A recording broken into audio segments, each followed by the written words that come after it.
since I decided to travel, since I decided to honor this occasion of honoring the invitation to come here for the Sahavas, I decided since I'm coming out of India, I might as well go to all the Baba places that is possible to make in one journey. So anybody asked me which way I'm going, I said I'm going eastward towards Baba again, towards Bombay.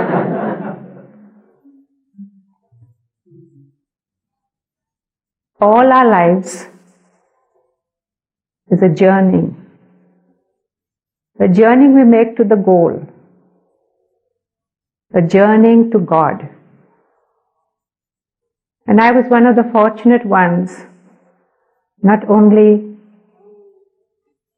to know that Baba was making that journey with me, but I traveled with him so much, and many of the journeys he traveled in India and once to the West. He loved to travel. He was a very good traveler. He was the unlimited ocean. He was a wonderful sailor. He was never affected by the sea, no matter how stormy it was. And I think that is where he also acquired his love for table tennis.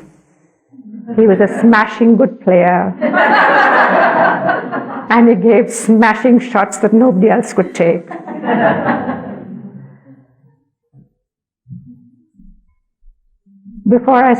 And the length of breadth of India he traveled by train, sometimes in the buses, and in the blue bus also. And in many of these journeys, Elizabeth was so fortunate to be driving Baba, even the blue bus itself. In the blue bus, when we traveled, it was meant for a certain number of people, but always there'd be so many more, and we'd be packed inside. And when, like, I used to come for my holidays, the ones who were permitted to come to Baba during the holidays to be with him, we were also the extra ones. So we had these little folding wooden stools that we sat on in the aisle, with just a narrow bar behind us. And at that time we didn't mind how uncomfortable it was, as long as we were journeying with Baba. But it used to be so packed, and in the hot weather, so hot. We could only travel with a few things that could be unpacked, during the time we stopped overnight.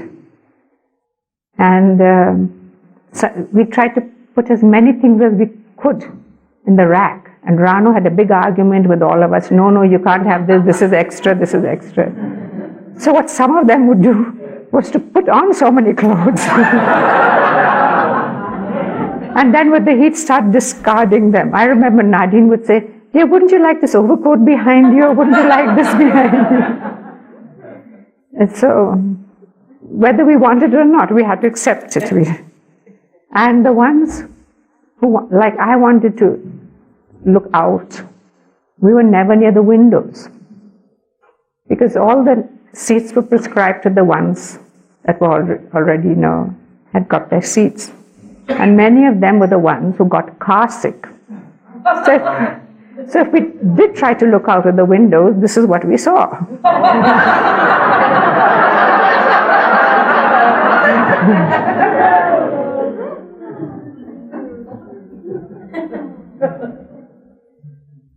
That one journey we did from Jabalpur to Meherabad was the first time I traveled with Baba in the bus like that.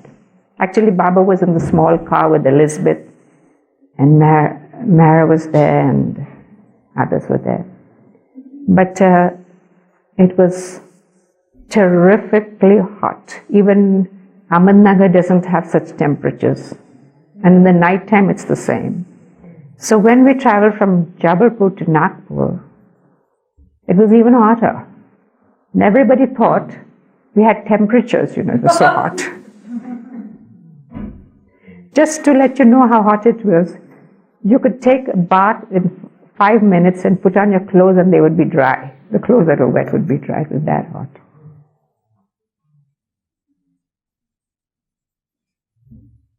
And always when Baba traveled in the car, he would sit in the front seat, usually next to the driver.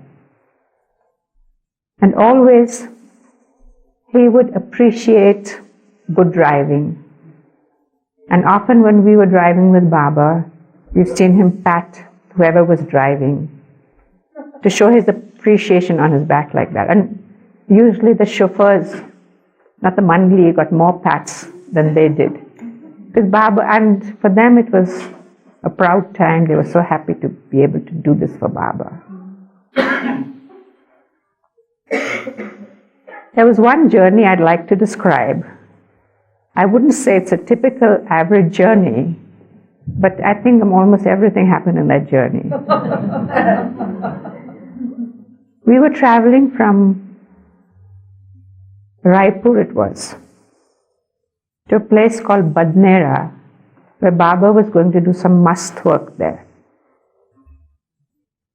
And in our car, Baba was sitting next to the driver. It was a small car. And Mera, Mani and myself were in the back seats. Ranu was in the other station wagon with the mandli, the men mandli, and the luggage all piled up over there. So as we were going, we got this very strong scented smell. And we were all saying, "What is the smell?"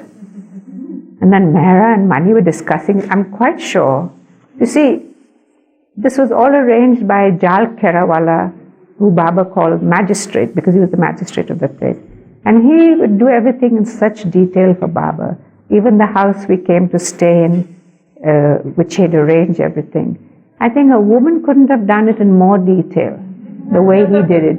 He had everything that we would need in the household.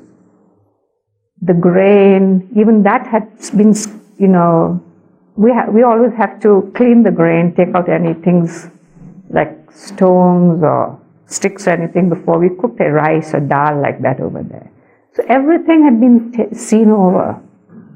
It was, a woman couldn't have done it in more detail, I tell you, because he'd done it with love for Baba like that.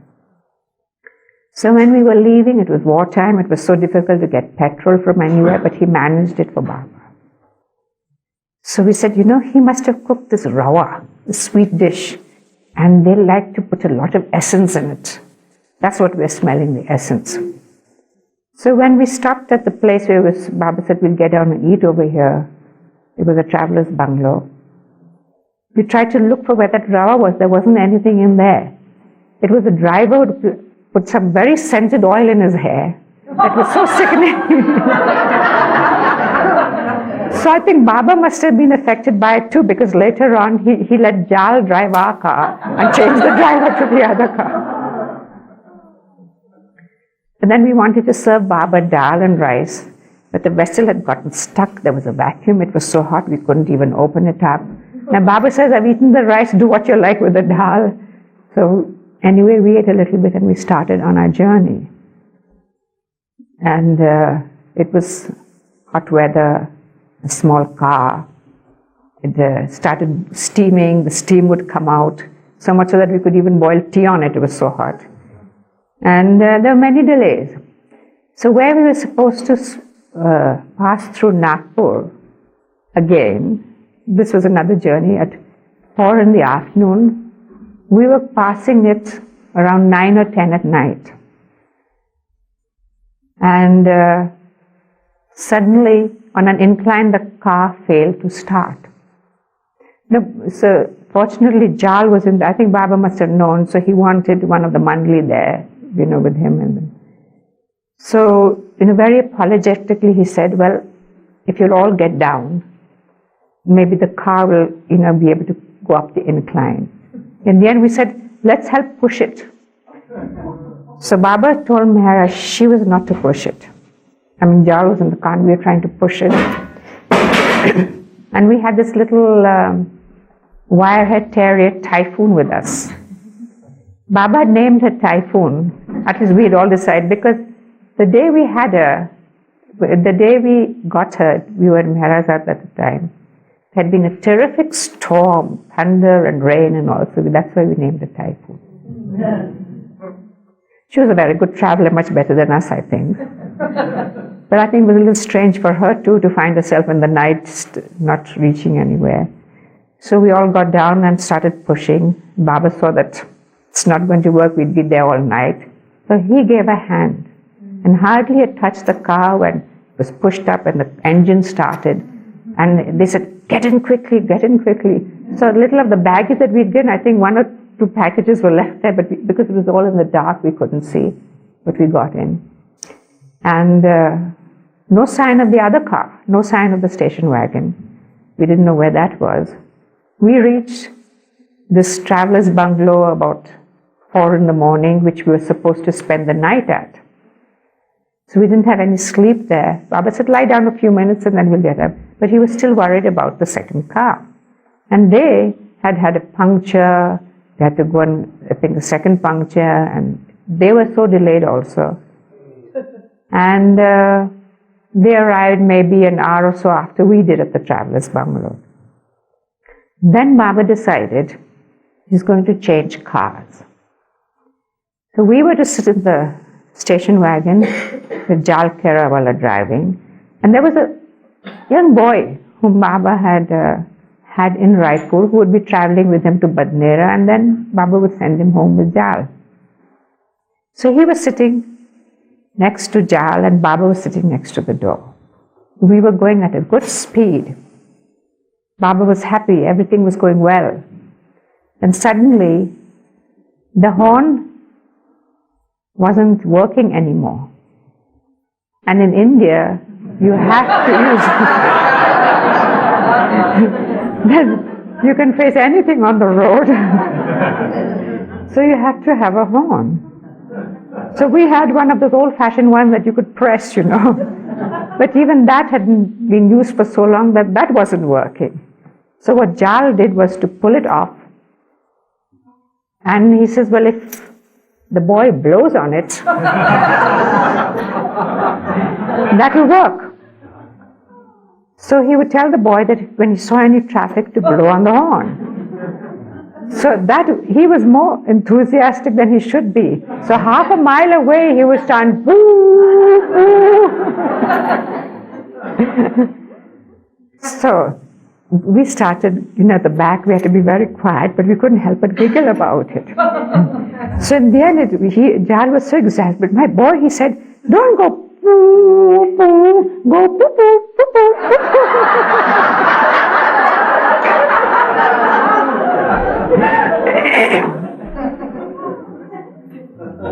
So at last we were nearing. Baba was so happy, we were doing good time.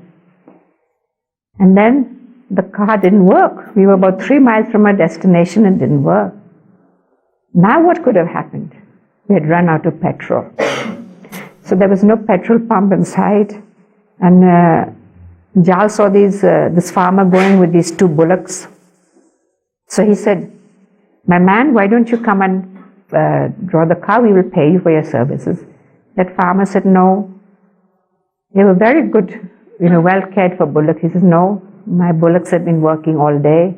I'm not going to give them that extra strain. But what an opportunity he missed. He could have been of such service to Baba like that.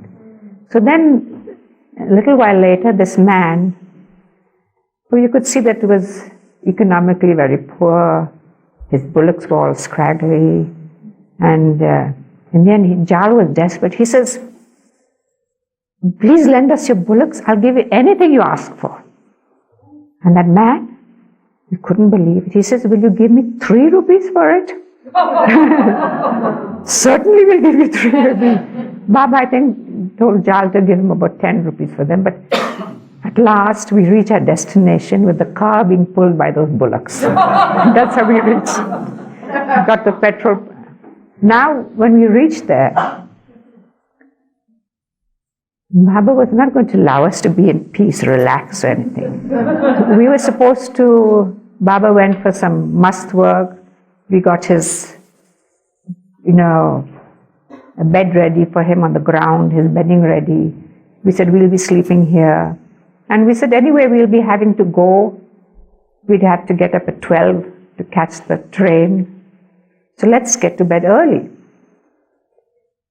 Jal was driving.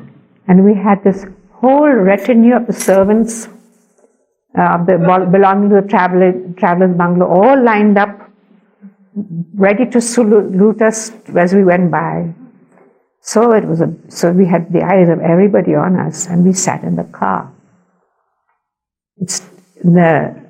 Started working the engine, it wouldn't work. In the end, it took so long, we said, now it's so late, we might as well get out of the car.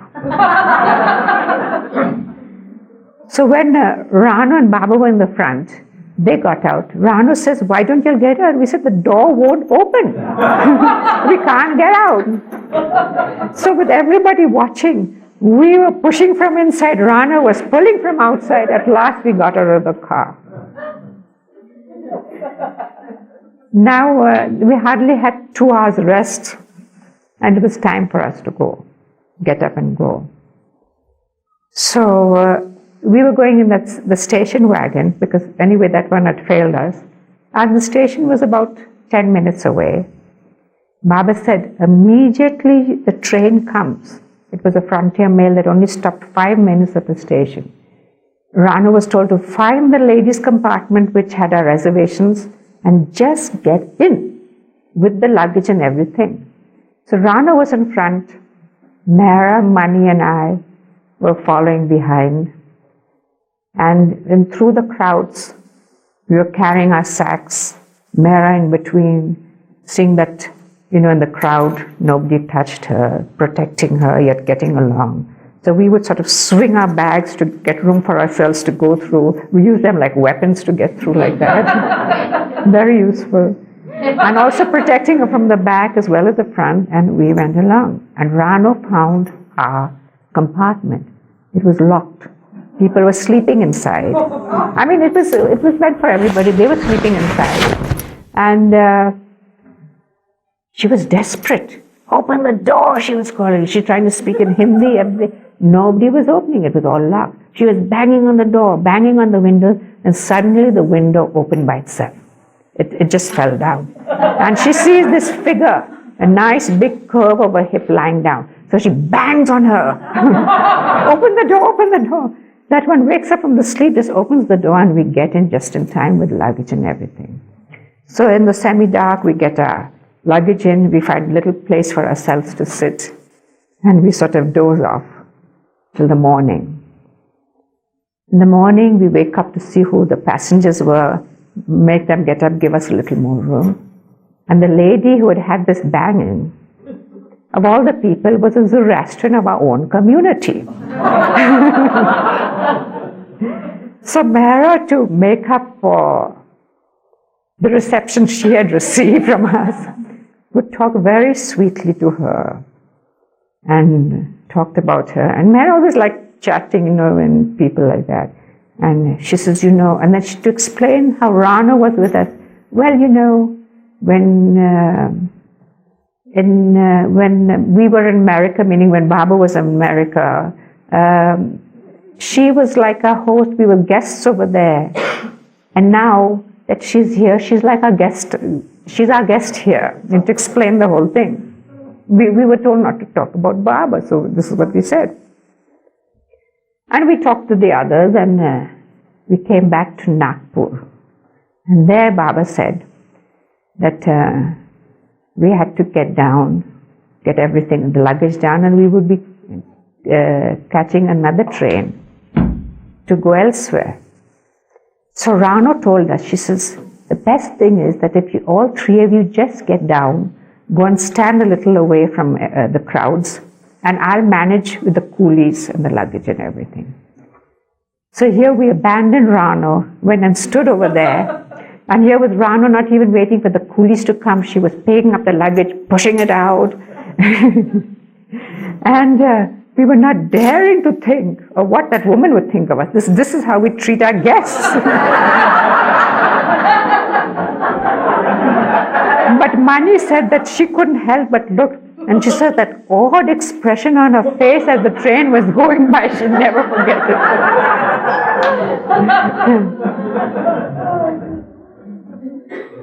So the journey didn't end here. We had to go by train to Rawalpindi, and from there we caught a bus, and we were going to Srinagar, to Kashmir. Baba didn't tell us before, but he told us then we were going there. And we had to, there make arrangements for the bus. And Chandji had not been keeping well. Yet, he would always rise to the occasion when Baba called him for whatever duties was asked of him. And Baba would also feel, he kept saying how Chandji has this fever, he's very weak. And Meher would suggest, why don't you give soda and milk, that's good for the fever, it must be the heat, whatever. And we thought it was typhoid because it wasn't coming down. And yet Baba never lessened his duties, He would feel sympathy for him and yet ask him to do this or do whatever it was his role to do. But by the time we reached Srinagar, he was really ill. And he had to be hospitalized. And in a few days' time, he passed away. Baba said, he was such a wonderful worker, and how we would miss him. And Meher said, Baba, why didn't you, you're going to miss him, he'll be so handicapped. Why didn't you save him? And Baba says, twice I've saved him. It's time he went now. But till the end, Baba gave him the opportunity to serve him. And Chandji didn't miss that opportunity either, no matter what the conditions.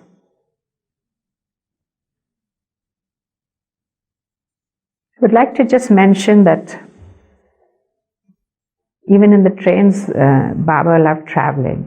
And on our return journey, when we came back to Rawalpindi, Baba had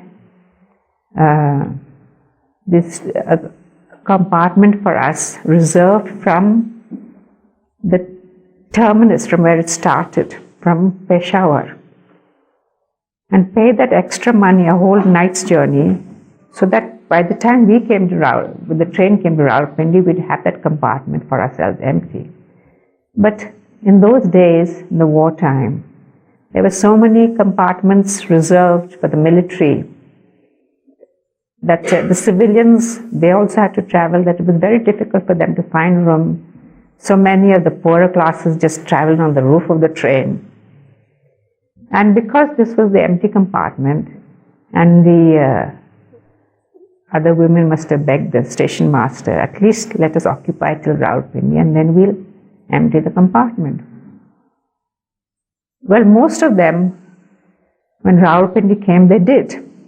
But there was this one lady with her children. And I think she must have been shifting house because the compartment was filled with her luggage. She was not going to get down. And Baba told Kaka and Rano and Mani, and you could see that Baba himself, he looked so much larger than life, and he was really disturbed about it and determined that she should not be there. And she was saying, I'd like to see the person who would get me down, and defiantly like that. And Baba told Kaka that the train doesn't move until she empties and we get on the train. So there was a station master, the guards, all the people watching, and it was a battle going on. There was war on the front step, but there's definitely a battle here. So her husband was pleading, come on down. And then when she realized that the train wasn't going to move unless she got down, I think at last she agreed. I think it was about half an hour or so that it went on like that. At last we got in, and just before the train was leaving, this Anglo-Indian lady, she comes and asks, I have a little space in the military area because they were so kind to give me that place, but could you find space for my aged mother here? And Meher, of course, immediately said, certainly we will. Immediately she met. So we put her up. And there was, we told her to lie down. But she said, no, I'll just sit down. Why don't you all lie down? So we had to explain to her that when we were traveling, at least one of us had to stay awake in the compartment. It was usually half the night I would do it, half the night Rana would do it. And with all the windows and doors shut.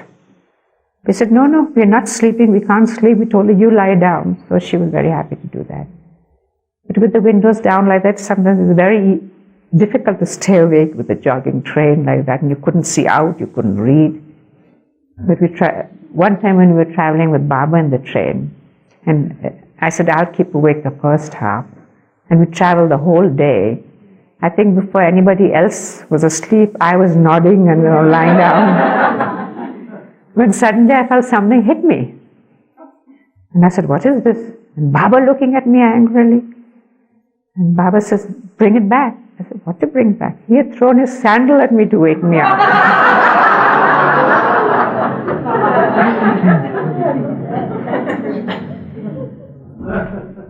So, on our return journey,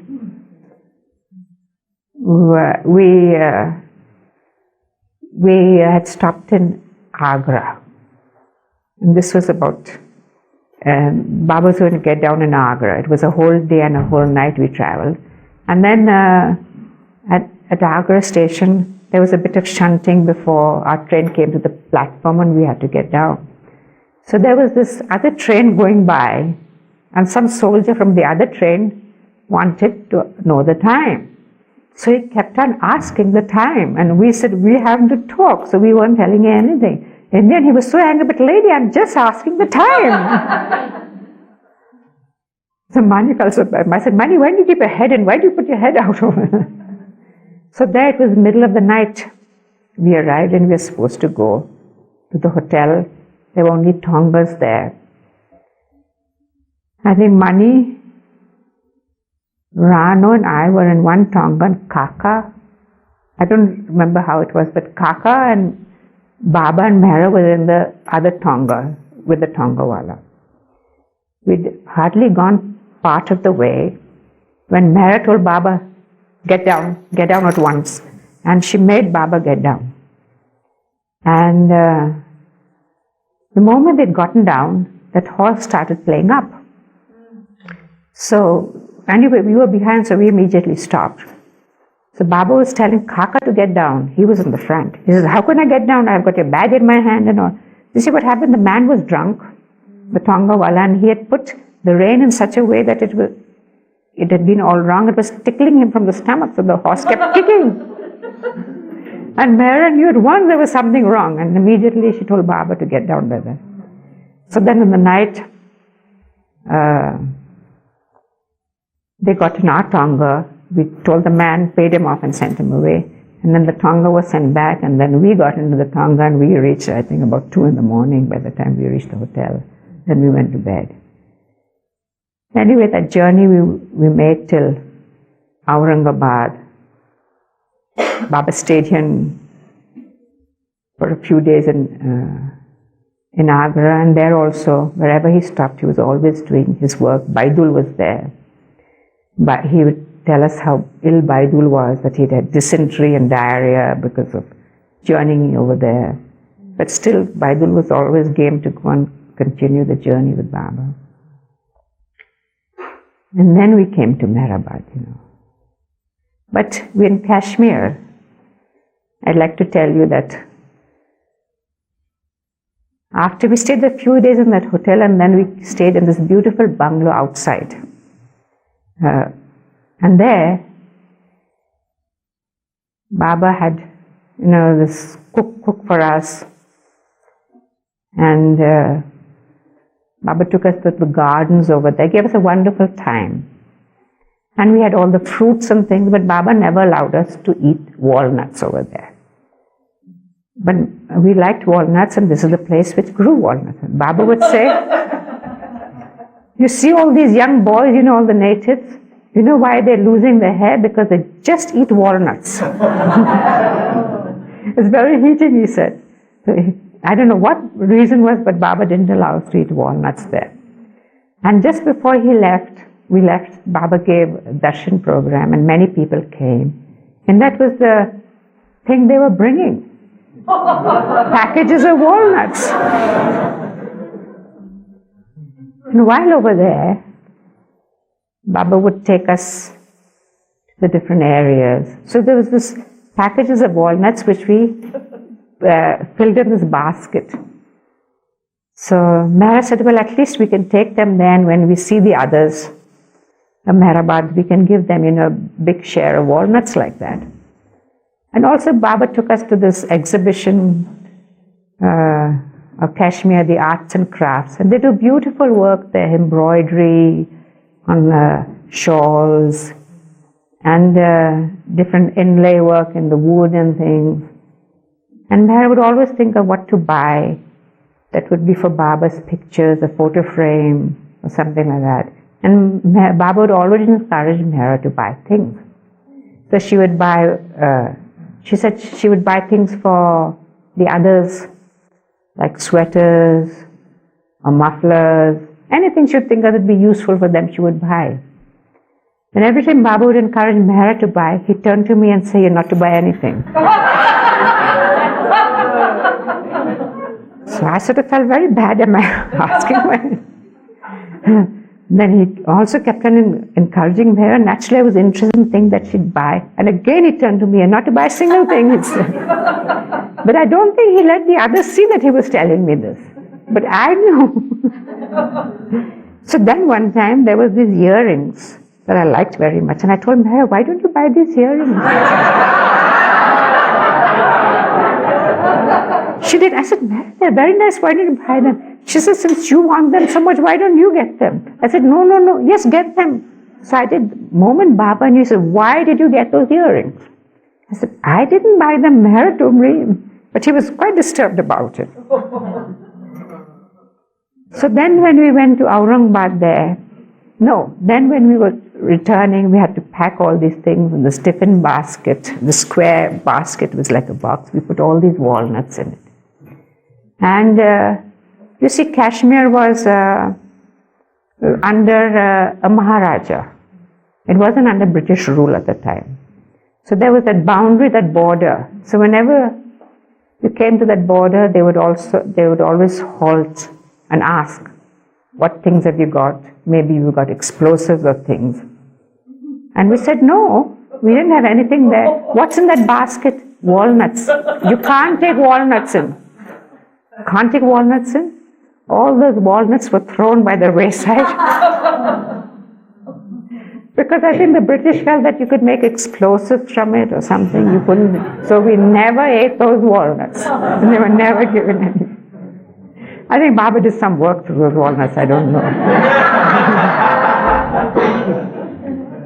So then when we went to Aurangabad, Baba had the whole group come. It was a nice big house, there's place for them to stay. And then Meher was so happy giving gifts to each one. So Khorshid would ask me, since everybody got so much, what did you get? I said, nothing. She wouldn't believe. I said, yes, I got a pair of earrings I got. She just wouldn't believe me. She thought I was not telling her the truth. But this landlord of this place, we had been in Aurangabad prior to this. And we had lived in a different bungalow. And over there, Baba, for the first 8 days when we stayed there, Baba had allowed them to send food for us till we got unpacked. And afterwards, and they, with their hospitality, they would lavishly send things. The wife would cook and send food.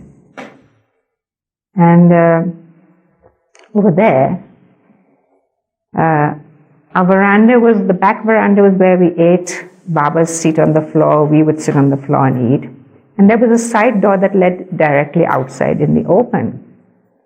And that door was an old door, there were cracks in it. So Meher would always notice that there was this one girl, very inquisitive, that would keep peeking inside. So she would scold her and send her away. But she said, I don't think that girl would constantly come here. That old woman who's staying in that house, she must be sending her to find out about it. So she said, I'm not going to let her get away with it. So what Meheru did was fill the cracks with paper so that she wouldn't see inside. She said, we need our privacy and I don't want her to watch over us, when we were eating with Baba like that. Then that time, just before we were leaving, Baba had given a darshan, and the landlord with his wife, he was Muslim, so he had 3 wives, I think, the family and all came. And this was his mother who was living separately, and she came. And she was so overcome in Baba's presence. And Baba would tell, about how much she was. But Meheru said she was being very inquisitive. But so this lady, when we'd come that second time to Aurangabad and stayed at another of his bungalows, she wasn't going to miss this opportunity now. Every time Baba stepped out, she was right there to greet him early morning, take his hand, kiss it, and in beautiful Persian talk to him. And so when we were leaving from there, Baba promised to call the whole family to Meherabad for Meheru's birthday to be celebrated there. And they did. And she was so overcome by love for Baba. She was weeping when she says, let me be here, I want to stay, I'll be a sweeper woman, I'll do this, I'll do that. And she apologized for, what she'd done. She says, I don't know what came over me, I know it was very wrong of me to do it, but I couldn't help myself. I just knew that I had to know about him, know about Baba. But I think that was the last we saw of them, and she may have passed away later because she was an elderly woman like that. So that was one journey that ended in Meherabad like this. But when we were going by plane to the States, at that time it wasn't just one day and one night or whatever it is, so many hours. It was 2 days and 2 nights, and it seemed endless. And Baba had just finished his Manonash work, his work in seclusion. The new life was still going on. And he was not at all relaxed even in Bombay when we were there. The slightest thing, and he would be disturbed about it. We felt it was his work. And even there we changed houses 3 times. And although this was so far away from any sound or anything, even then he wasn't relaxed or happy over there. But when he got on the plane, he completely relaxed. He was in the last row with Meheru on the 2 seats like that. And they were behind the seats that could revolve, turn the other way. So Gagar and Rana were in those 2 seats, and they could face Baba. So Baba could put his feet out onto the seats opposite, like that. And to gain privacy, he just took the sheet, it was cold also, blanket, and he just covered himself to the head. And you could feel that he relaxed. And he did sleep. After a long time, he was sleeping well like that on the plane. And covered up as he was, there was this little boy from the front area who would walk around, look around, and he would just come and stand next to Baba and try to, caress Baba's blanket or something. If Meheru felt that Baba was awake, she would say, Baba, this boy is over here. So Baba would take the cover off and pet him, and the boy would go away. Later that boy his family got down in Paris. And in Paris there was this mother and her little girl who was just a few seats from us on the opposite side of the aisle. And this little girl kept coming. And every time she came, the mother would take her away, not wanting her to disturb anyone. In the end she apologized. She says, I can't understand why my girl is behaving like this. And then on our return journey, you'll know that Baba had the motor accident over there in Prague. And he was on crutches when he came. He was just started to do little weight bearing in Switzerland, but he couldn't walk really. He was on the wheelchair. So when we had to change planes in Paris, there was always used to be a lift chair to take Baba up. In Paris, Baba told Rano, I can't climb up this ramp. What's going to happen? And she talked to the others. There didn't seem to be a lift chair. There didn't seem to be anyone. And then this big, strong-looking man came. He said, no, it's all been arranged, that he will lift Baba up. And he lifted Baba so easily. Baba looked so like a tiny child, and we saw Baba going up with his hand around the other's neck, and he took Baba up. We always remember that scene and felt how fortunate that man was to have been able to do that service for Baba like that.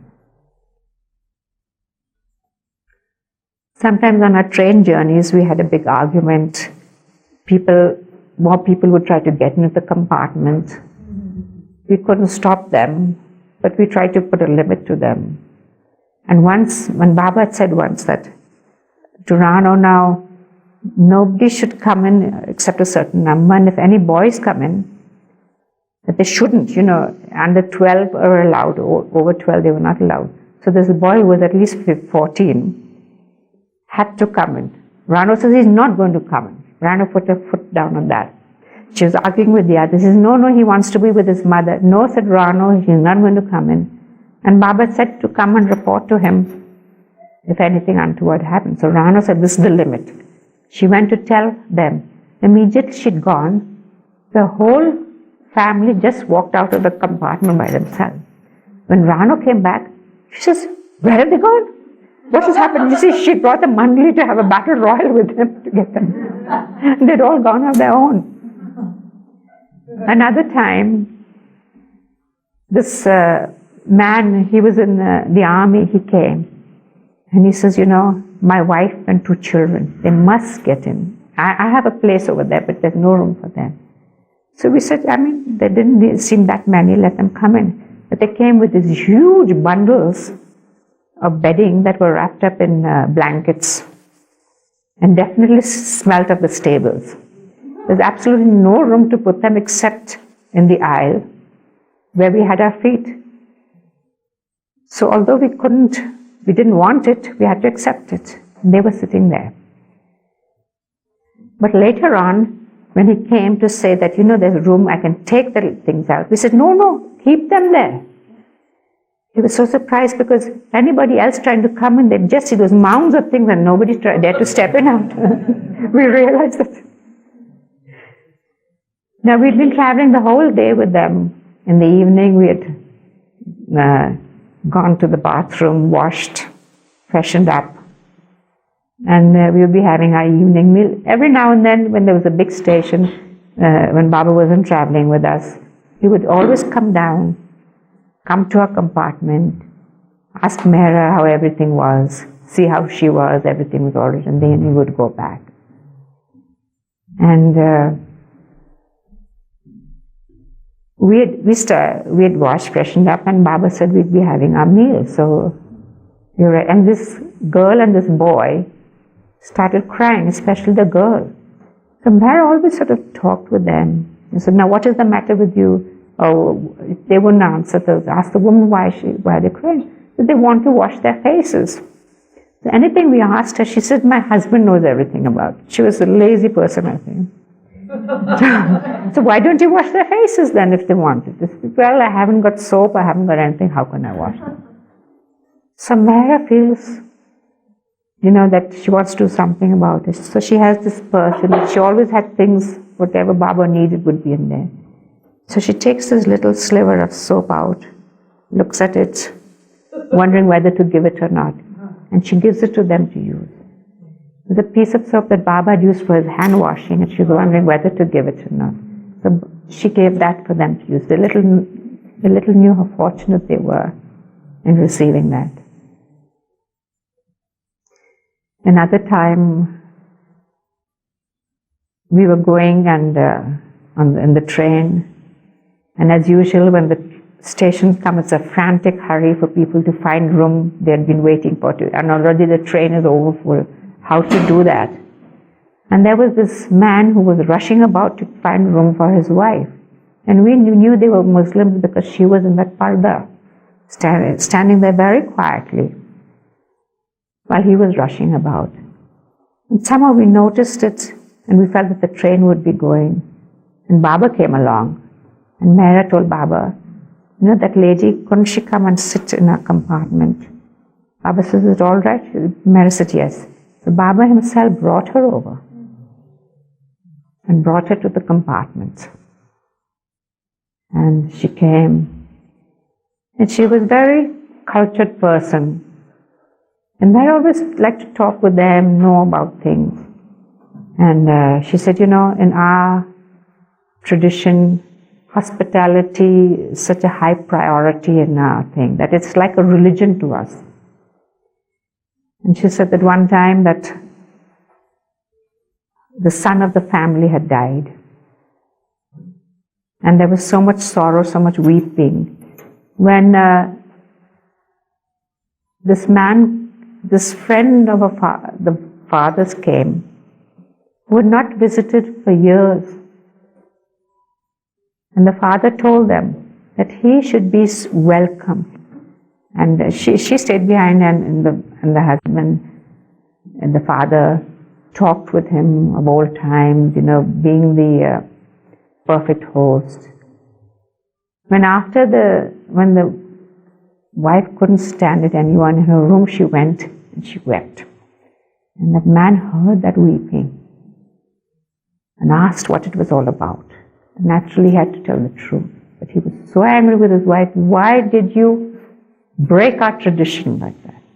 To that extent is their thing of hospitality. And on these journeys that we took with Baba was a journey that we did. And later on, you see, in 56, after 56, Baba never traveled comfortably because of the accident to his hip. It was very painful for him. So he never sat in the front seats after that. He would sit in the back.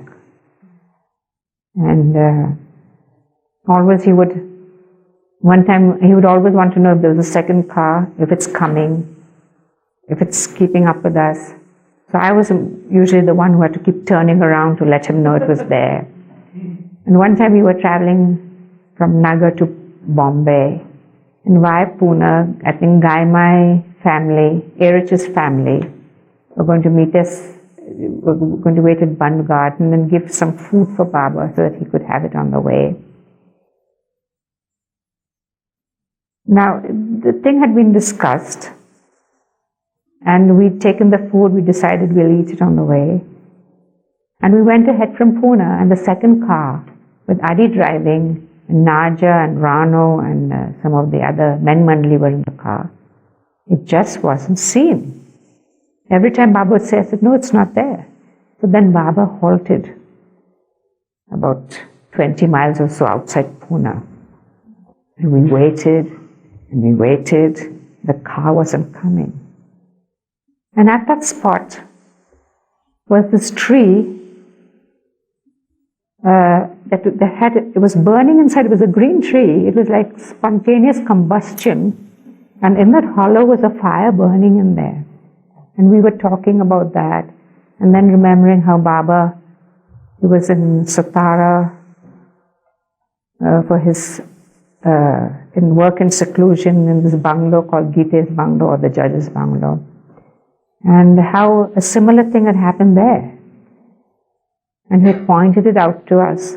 So we were sort of talking about these things, trying to get Baba from getting impatient. Why isn't the car coming? And we couldn't understand what the delay was. In the end, when Adi arrived, Gard was told, ask him about it. What's happened? So he heard.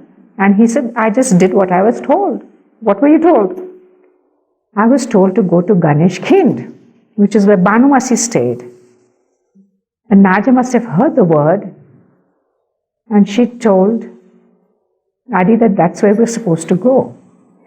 So that was about 10 miles out of the way, and then so there's nobody there waiting, but they decided we took on the way to Bombay.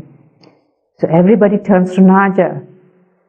Who told you to sit there? Then Naja started, getting nervous and spluttering. I thought like that. Don't think unless you're told. You don't have to do anything. So after that, more than ever, Baba would tell me, keep turning around. Is the car coming? Is the car? By the time we reached Bombay, I had such a stiff neck.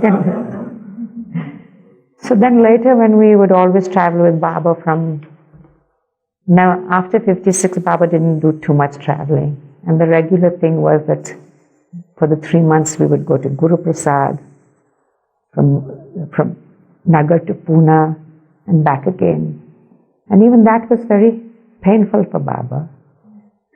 So anytime the car wasn't seen behind with Adi driving, we would say, oh, maybe Naj is doing backseat driving again or what. We would joke about it. But Baba in the early days was the best of travelers. And for each of us, remember that He's guiding us on our journey. Not only guiding us, but making that journey with us, with each of us, so that we could complete that journey to Him. Jai Baba.